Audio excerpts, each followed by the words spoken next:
Houston, we have a problem.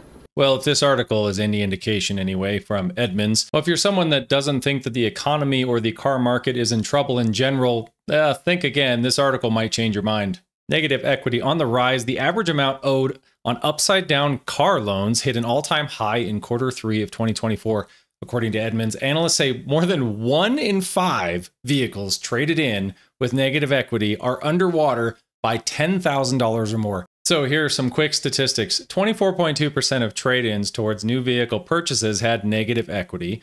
Consumers who are underwater on their loans owe more money than ever before. The average amount owed on upside-down car loan climbed to an all-time high of $6,458 compared to $6,255 in Q2.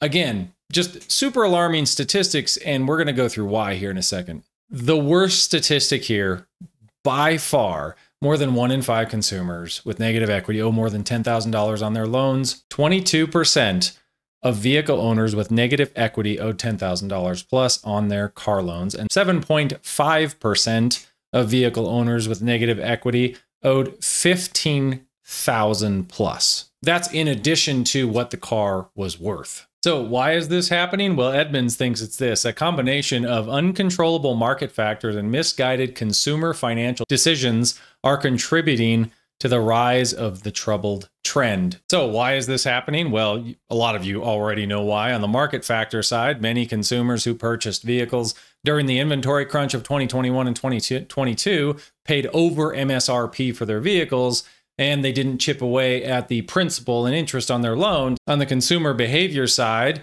car shoppers have been increasingly opting for longer loan terms. Of course, we all know that. 72-month, 84-month loans, just crazy stuff, to reduce their monthly payments. And they are also trading in their vehicles earlier. So people are keeping their vehicles. We'll go through this here in a second. It shows this graph of how long people are committing to their vehicles, which isn't very long.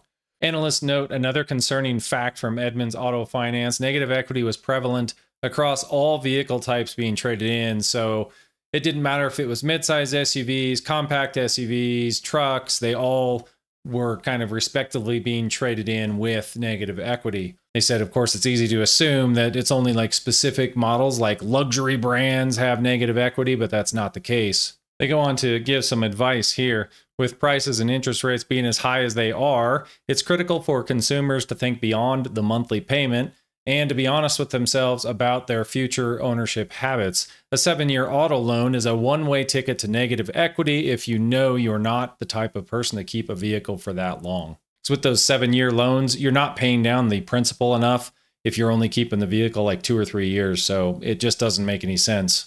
If you look at this table, there's an interesting trend happening since 2019. You'll see in 2019 and 2020, there was like 45.9% of people were trading in, and then 48% were trading in 2020. And then after the crazy supply chain issues after 2020, now you're seeing fewer people trade in, not by much, but it's down to 43% because they can't afford to trade in because they have negative equity on their vehicle. So they used to be trading every 3.5, 3.2 years. Then it got down to 2.9 years. That was the average trade-in range, and now it's back up to 3.6. So it'll be interesting to see. All these people are underwater. I mean, 22% of people are underwater, and not by a little bit, by a lot. And if you think that's bad, total auto loan debt for the country is up to $1.63 trillion. That's a 2.78% increase from last year. And the average balance per household on the loan is $13,547.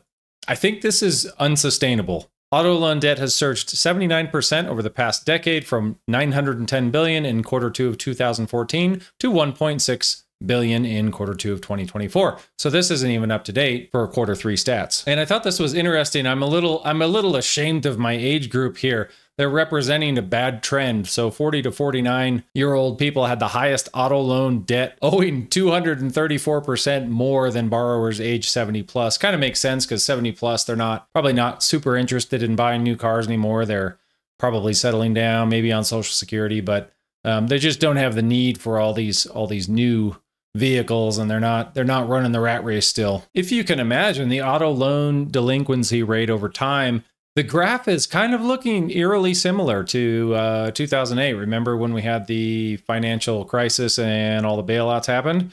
Well, it kind of looks like we're headed for that again, maybe. And if you look at the age groups affected, this is interesting. You got, of course, the younger crowd, 18 to 29-year-old leading the pack. 30 to 39 is next. 40 to 49 is below that. And then everybody else that, as you get older, it tends to go down on the graph. And I think it's mostly due to the vehicle prices. The prices are just absolutely insane on new vehicles right now. When you look at the new car interest rate here, it looks, it's pretty, it's up and down, but it's like hovering from that 3 to 6 or 8% over the last decade, or maybe 2 decades. So it's not like it's causing the biggest problem. Interest rates cause a problem, but they are exponentially worse when the cost of the vehicle is higher. And when you compare that to used car interest rates, they've just kind of crept up since 2009, and now we're up to like 16.5%.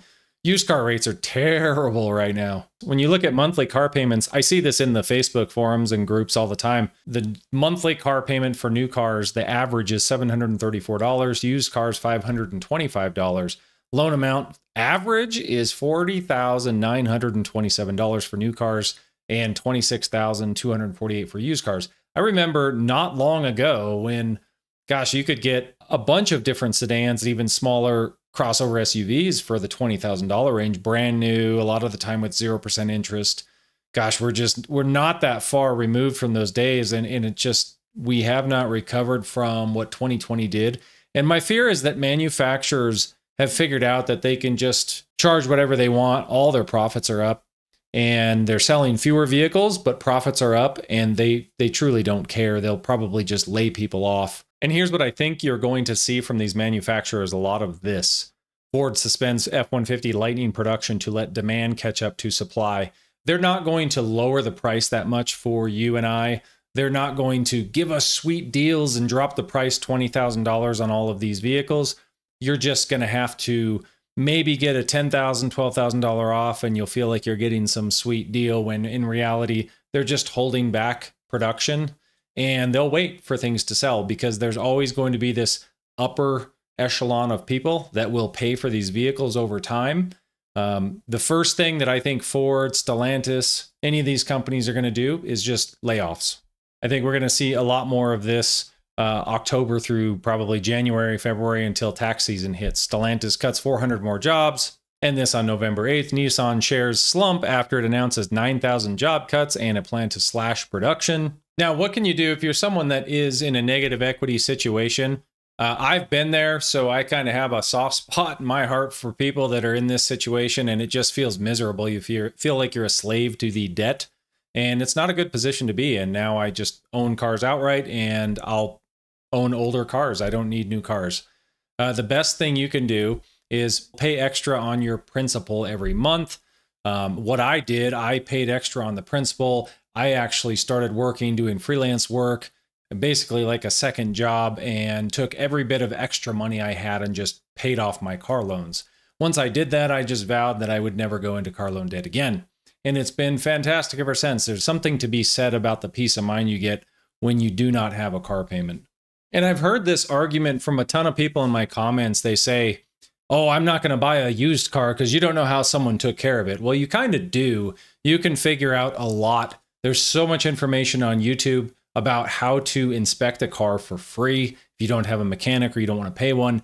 And you can feel relatively comfortable about buying a vehicle. But the first spot that you really need to start in your journey, if you're trying to get debt free, I would just start on some website like carcomplaints.com. And if you go to carcomplaints.com and just go down to this best vehicles link, and they really list out a ton of vehicles here that have this, they call it the seal of awesome. Really, all they do is pull in National Highway Traffic and Safety data complaints, and they look at the complaints and they try to derive from the data what are the more reliable cars. And it's funny, a lot of them actually are older cars. So they might not be the sexiest car out there, but you're going to find a lot of cars in here that might be a little bit better of a buy as a secondhand vehicle that's older with a little higher mileage. If it's been well cared for and you're going to care for it, I think you'll have a better shot at buying something that lasts you a long time.